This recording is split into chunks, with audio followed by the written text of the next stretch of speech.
कोई आए, नारायण तू बैठ के अपनो भवन बुहार, तेरे जाने कछु करे भलो बुरो संसार। कोई आए कोई जाए, तेरे जाने कछु भी हो, कोई कितना ला रहा है, कोई कितना है, सब तुम्ही को मिलेगा। देखो मत, देखोगे तो वो भी घट जाएगा।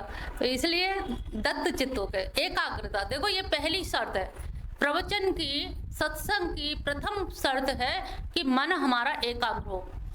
हम दाएं और बाएं से रोक लें, यही एक प्रयास करो, ये अभ्यास करो, है ना। ये अब कोशिश करना, अब कोई भी आए देखना नहीं बिल्कुल भी। इसमें बहुत बड़ा मतलब दोष लगता है कि जैसे तुम हमारी अवहेलना कर रही हो, तुमको हमसे ज्यादा वो व्यक्ति महत्वपूर्ण लग रहा है जो केले लेके आ रहा है। इसलिए ये कभी नहीं करना। जो आएगा वो सब यहीं मिलेंगे, क्योंकि जो आ गया वो जाएगा नहीं प्रसाद लिए बिना। तो रामकृष्ण परमहंस ने जो कहा है, जो पंगत में आ गया है वो पंगत खाए बिना नहीं जाएगा, नहीं जाएगा, नहीं जाएगा। तो ये भी समझ लो, यहाँ जो आया है वो सब तुमसे मिलके ही जाएंगे, कोई नहीं जाएगा। तो ये जो स्थिति, कोई मुड़ के देखेगा नहीं, नहीं सोनम।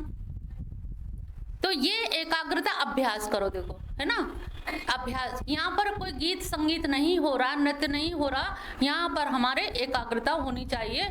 और एकाग्रता ऐसी हो कि हम कंट्रोल करें, यहीं से कंट्रोल, आत्म नियंत्रण की क्लास यहीं से शुरू होती है कि हम खुद को अगर कंट्रोल नहीं कर पा रहे। इसमें क्या है, हमारी दर्शनेंद्रिय नेत्र है, और जब गर्दन घुमाएंगे कर्मेंद्रिय, तो हम देखेंगे अरे ये आए, अरे वो आए, 5 मिनट तुम्हारे चले गए, और 5 मिनट में हमने जो बोल दिया वो गायब हो गया।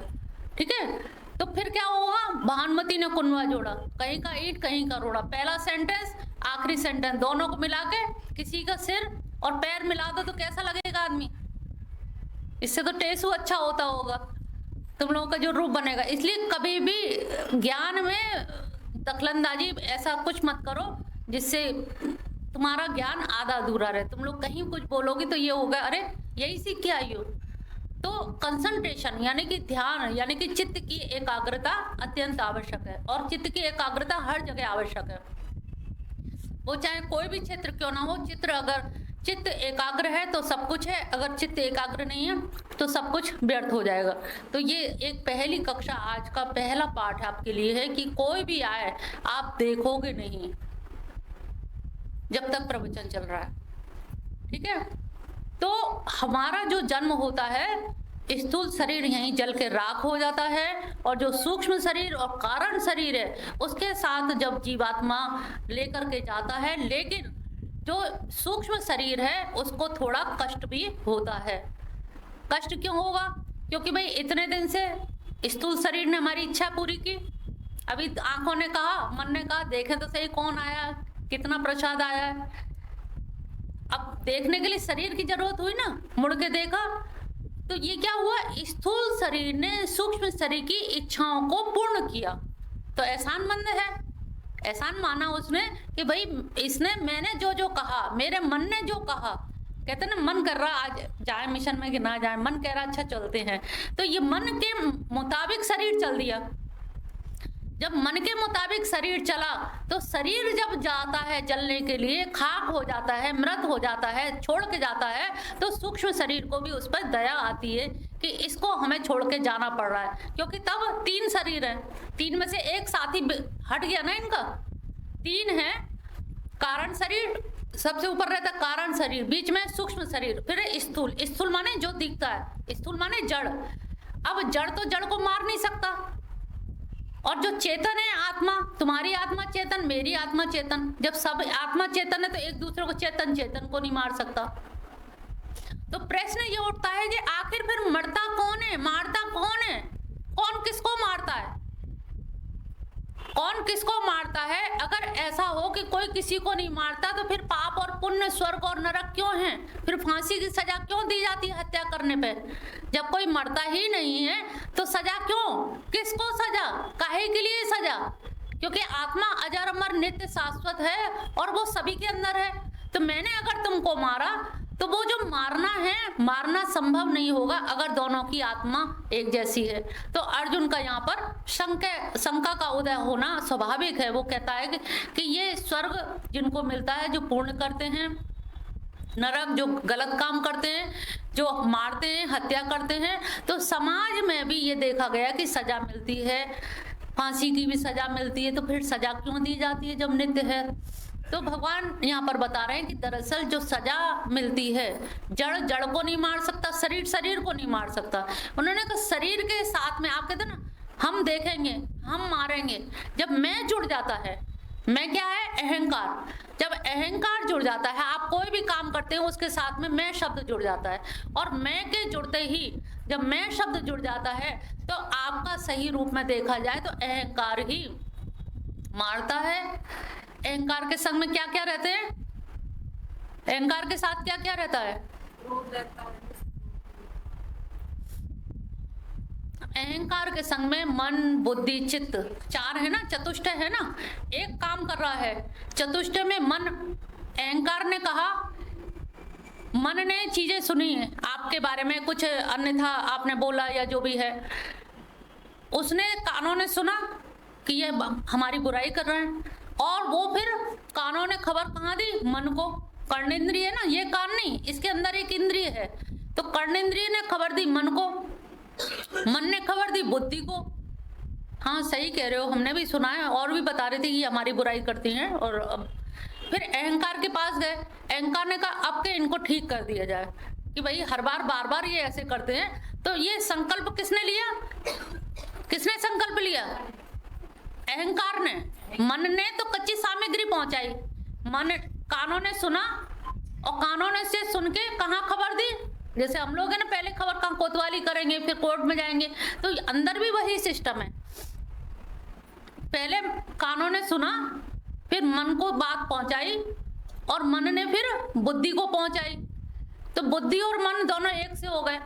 अच्छा, बुद्धि के अंडर में मन रहता है तो बुद्धि समझा देती है, इसीलिए सत्संग पे जोर दिया जाता है। आप लोग भी कह सकते हो जब सब कुछ निश्चित ही है, कुछ हो ही नहीं सकता, तो फिर ये सब करने की जरूरत क्या, हम क्यों सत्संग करें? तो यहाँ पर क्या है कि जैसे बुद्धि के पास गया मन, तो बुद्धि को ये कर्तव्य बुद्धि का बनता है कि मन को समझाए। जब बुद्धि मन को समझा लेती तो विवेकपूर्ण कार्य होते हैं, और जब मन बुद्धि को समझा लेता है, यहाँ देखिए उठा पटक थोड़ा सा अंतर है।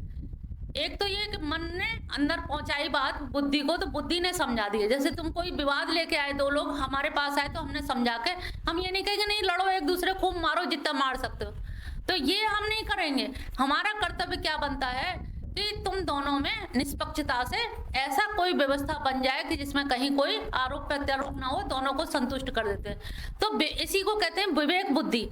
सत्संग से क्या होता है? विवेक मिलता है। सत्संग से बुद्धि नहीं मिलती, सत्संग से क्या मिलता है? विवेक मिलता है। बुद्धि तो सबके पास है, सभी बुद्धिमान है, लेकिन सवाल ये कि आप उस बुद्धि को कैसे उपयोग कर रहे हैं, पॉजिटिव कि नेगेटिव। एक विधेयात्मक होती है, एक नकारात्मक होती है। एक बुद्धि ने कहा अरे हमारे ईगो पे हर्ट हो गया, ईगो पे आंच पहुंची, अच्छा मुझसे कहा, इनकी इतनी औकात, हमें कहा, हमें जितनी गहराई से कहा उतना ही हमें का शब्द मतलब क्या है? अहंकार बड़ा होता गया। अच्छा मुझसे, अच्छा तुम्हारे सामने कहा था, ठीक है तो अब हम देख लेंगे, अब हम देख लेंगे। तो यहाँ पर अब हम देख लेंगे, हम क्या आ गए? अहंकार, कि अब हम नहीं छोड़ेंगे, अब तो बहुत हो गया। तो यहाँ पर सबसे पहले जगत से जो संपर्क होता है वो किसका होता है? इंद्रियों का। मात्रा नाम पिछली बार भी बताया था, मात्राएं क्या हैं? ये इंद्रियां हैं। तो 5 ज्ञानेंद्रियों के द्वारा, 5 ज्ञानेंद्रियों में क्या है? 5 तन्मात्राएं हैं। कौन कौन सी हैं 5 तन्मात्राएं? Very good, very good. रूप, रस, गंध, शब्द, स्पर्श। जो 5 ज्ञानेंद्रिय, रूप आंखों से देखते हैं, रस जिह्वा से लेते हैं, शब्द कान से सुनते हैं, और गंध नासिका से, और त्वक इंद्रिय से स्पर्श करके ठंडा है, गर्म है, मुलायम है, कठोर है, इसका हम आंखों से नहीं देख सकते। बहुत से लोग कहते हैं आंखों से भी देखा जा सकता है, तो ऐसे तो बर्फ की सिल्ली में से भी धुआं उठता है, और कहीं फूस जल रहा हो उससे भी धुआं उठता है। तो उन्होंने कहा उसकी गर्माहट और ठंडक जो है वो हमें स्पर्श से ही पता लग पाएगी। तो 5 जो ज्ञानेंद्रिय हैं, उन ज्ञानेंद्रियों के माध्यम से हम इस जगत के संपर्क में आते हैं। किसी ने कुछ मीठे बोल बोले तो हमारे कान ने सुने, अरे बड़े अच्छे हैं। किसी ने कड़वे बोले, अरे बड़े बोले। तो ये सारी बातें कहाँ जा रही हैं? अंदर। अंदर कहाँ जा रही हैं? इंद्रियां जो हैं सबसे पहले कहाँ पहुंचाएंगी? मन, ये क्रम है। देखो एक सोपान क्रम, एक व्यवस्था, सीढ़ी है। जैसे सीढ़ी से तुम लोग चढ़ के आए हो, ऐसे यहाँ पे 4 सीढ़ी हैं। तो सबसे पहले इंद्रियां, वो पांचों में से कोई भी हो सकती है। ज्ञानेंद्रियों में, जिनसे आप रूप लेते हैं, रस लेते हैं, गंध लेते हैं, शब्द लेते हैं, स्पर्श लेते हैं। ये 5 चीज तुम कहाँ से लेते हो? जगत से। पूरी दुनिया भर की चीजें इन 5 कैटेगरी में बांट लो, इसके 5 विभाजन कर लो, रूप, रस, गंध, शब्द, स्पर्श। इन 5 को आपने लेकर के कहाँ पहुंचाया? इंद्रियों के माध्यम से मन के पास। मन ने किसके पास पहुंचाया? बुद्धि के पास। अब बुद्धि पर ही सारा खेल है। अगर बुद्धि चाहे तो मन को समझा दे, और बुद्धि चाहे तो मन के अधीन हो जाए कि हाँ तुमसे ऐसा कहा, सही कह रहे हो। मन क्या करता है? मन की पहचान क्या है? संकल्प विकल्प करता है, दोलायमान है, करूं कि नहीं करूं, उससे जवाब दूं कि ना जवाब दूं।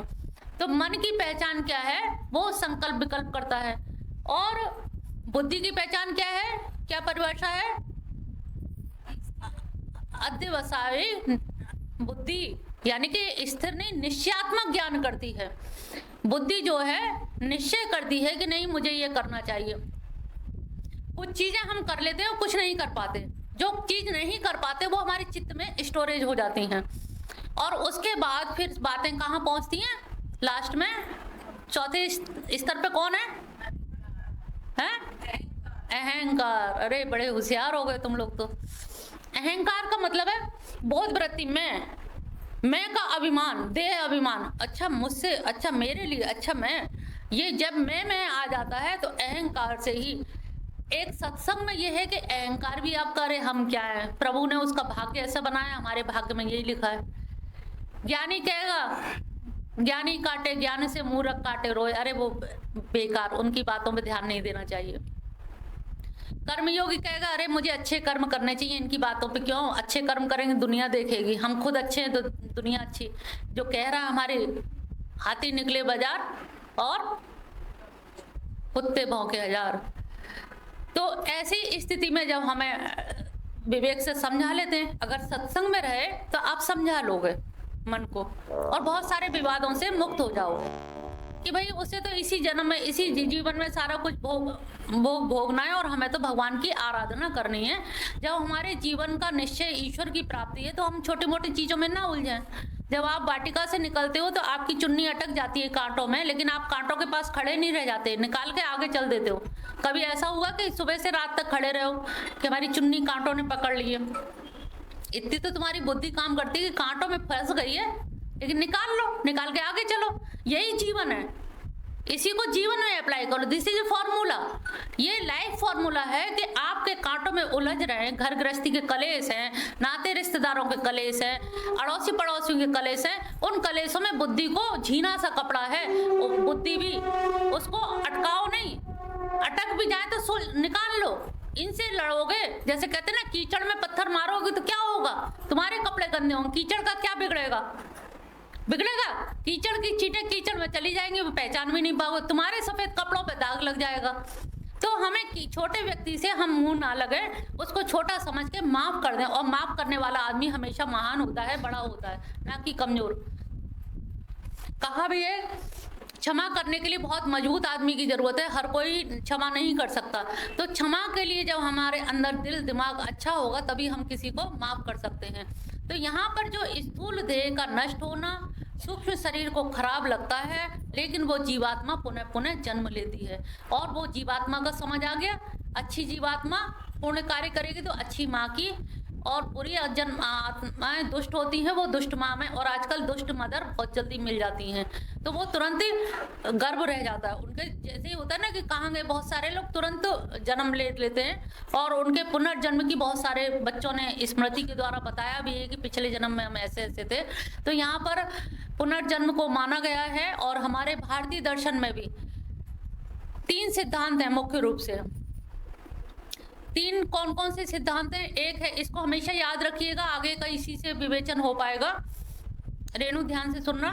3 सिद्धांत हैं, इसमें है ईश्वर का अस्तित्व, दूसरा है आत्मा की अमरता, और पुनर्जन्म का सिद्धांत। ये 3 सिद्धांत हैं। इन 3 सिद्धांतों के आधार पर हम पूरे दर्शन की भारतीय मनीषियों की जो चिंतना श्रेणी है, जो गवेषणा है, उसका हम विशद रूप से गहन अध्ययन कर सकते हैं। यद्यपि चारवाक ने इसको नहीं माना है, चारवाक दर्शन ने, क्योंकि उसका तो यही है कि चतुर्भूतों से ये शरीर जो है 4 भूतों से बना है, पृथ्वी, जल, अग्नि, वायु, क्योंकि ये दिखते हैं और आकाश नहीं दिखता है।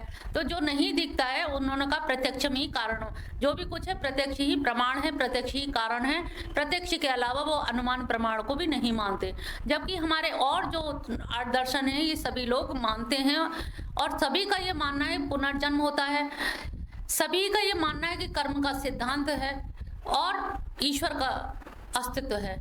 हम कर्म अच्छे क्यों करते हैं? क्योंकि भगवान देख रहा है, तो ईश्वर का अस्तित्व हो गया। हम अच्छे कर्म इसीलिए करते हैं कि भगवान देख रहा है और हमें स्वर्ग मिलेगा और अच्छा जन्म मिलेगा स्वर्ग भोगने के बाद। लेकिन अगर हम ना माने तो पूरा समाज विशृंखलित हो जाएगा, दुराचारी हो जाएगा। दुराचारी भी ये जानता है, पापाचारी भी जानता है कि मैं पाप कर रहा हूं, इसीलिए वो छुप के करता है। चोर देखा कितनी चोरी के लिए कितने जुगत करता है। एक बार हमारे यहाँ बताते हैं वृंदावन में रंग जी के मंदिर में घंटा चोरी हुई है। घंटा क्या, सोने की शायद मूर्ति थी, यानी सोने का घंटा था। तो हमारे यहाँ नगर महापालिका है, तो हम लोग पहले घड़ी नहीं हुआ करती थी घरों में, नगर पालिका के घंटे से ही हम लोग जगते थे। तो उसमें जितने घंटे वो बजे, उसने उतने ही बजे पे एक कील गाड़ ली, दूसरे के पे दूसरी कील गाड़ ली, गाड़ते गाड़ते उसने 12 कील वहां तक गाड़ ली, और वो कीलों पे रख के किस तरह से ऊपर तक कलश जो नहीं रखे रहते हैं गुम्बद पर, इस तरह से, तो किस प्रकार से चढ़ गया। तो कहने का तात्पर्य है कि आदमी जो चोरी करता है, गलत काम करता है, बड़ी होशियारी से करता है। तुम लोग अचानक कहीं फंस गए हो तो पकड़े जाओगे, और जो चतुर चितेरा है वो वास्तव में पकड़ा नहीं जाता।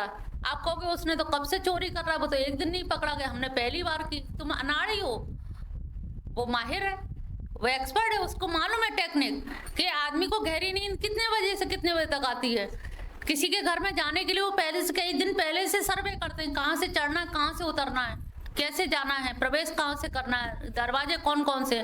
तो वो अपनी जो बुद्धि है वो नेगेटिव बुद्धि को यूज करता है, और सत्संग के माध्यम से हम पॉजिटिव बुद्धि का उपयोग करना सीखें। इसीलिए व्यक्ति अपने आप में ही अपना शासक बन सकता है, अपना गुरु स्वयं बन सकता है। आपका ना कोई गुरु है ना कोई शिष्य है, आपको स्वयं का गुरु बनना पड़ेगा।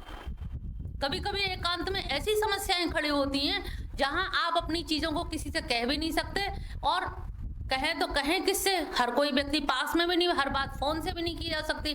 तो उस समय हमें स्वयं अपने विवेक से खुद से पूछना होगा कि क्या ये मेरी मर्यादा के अनुरूप है कार्य, या मर्यादा के विपरीत है। लोक मर्यादा क्या कहती है?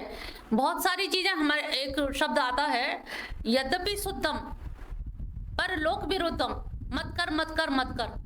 बहुत सारी चीजें देखने में शुद्ध लगती हैं, लेकिन अगर लोक मान्यता के विपरीत है तो नहीं करना चाहिए कि लोग क्या कहेंगे। हमें अपना ही ध्यान नहीं रखना चाहिए, हम तो ठीक है अपनी जगह, लेकिन आपको कोई ना कोई, आपकी ये बच्ची आपको आदर्श मान रही होगी, वो कहेगी नहीं, लेकिन बेटी के लिए माँ आदर्श होती है। माँ ने अगर कोई ऐसा कार्य किया है, उसको लग रहा है हम ठीक है, लेकिन बेटी के दिमाग में एक फितूर आ गई कि माँ ने ये काम क्यों किया, क्योंकि सब बुराई कर रहे हैं समाज में, तो हो सकता बुराई हो। इसके लिए यद्यपि शुद्धम, यद्यपि आप शुद्ध हो, आप सात्विक हो, यद्यपि ठीक हो, फिर भी लोक विरुद्धम, लोक के विरुद्ध है, तो लोक के विरुद्ध कार्य को हमें मत नहीं करना चाहिए। हमें दोनों चीज देखनी चाहिए कि लोक मान्यता है कि नहीं, या हमारी आत्मा, हमारा अपना स्वयं का भाव, स्वभाव एक होता है ना, नेचर जिसे कहते हैं, ये स्वभाव, गीता में जो स्वभाव है वो स्वयं का भाव, हमारा जो भाव है वो क्या है, ये हमें देखना चाहिए। और ये देखना कब आता है? विवेक चक्षु के द्वारा ही, विवेक बुद्धि के द्वारा। तो जो हमारी अहंकार जो वृत्ति है, उस अहंकार वृत्ति को हम समझा बुझा के अहम को भी शांत कर सकते। विवेक इन सबके ऊपर बैठता है, और विवेक के द्वारा हम मन, बुद्धि, अहंकार, चित्त को तो उसमें स्टोरेज रहती है, लेकिन ये 3 काम जो करता है वो मन, बुद्धि और अहंकार मिलकर के करते हैं। तो इसमें हमको विवेक से काम लेना चाहिए।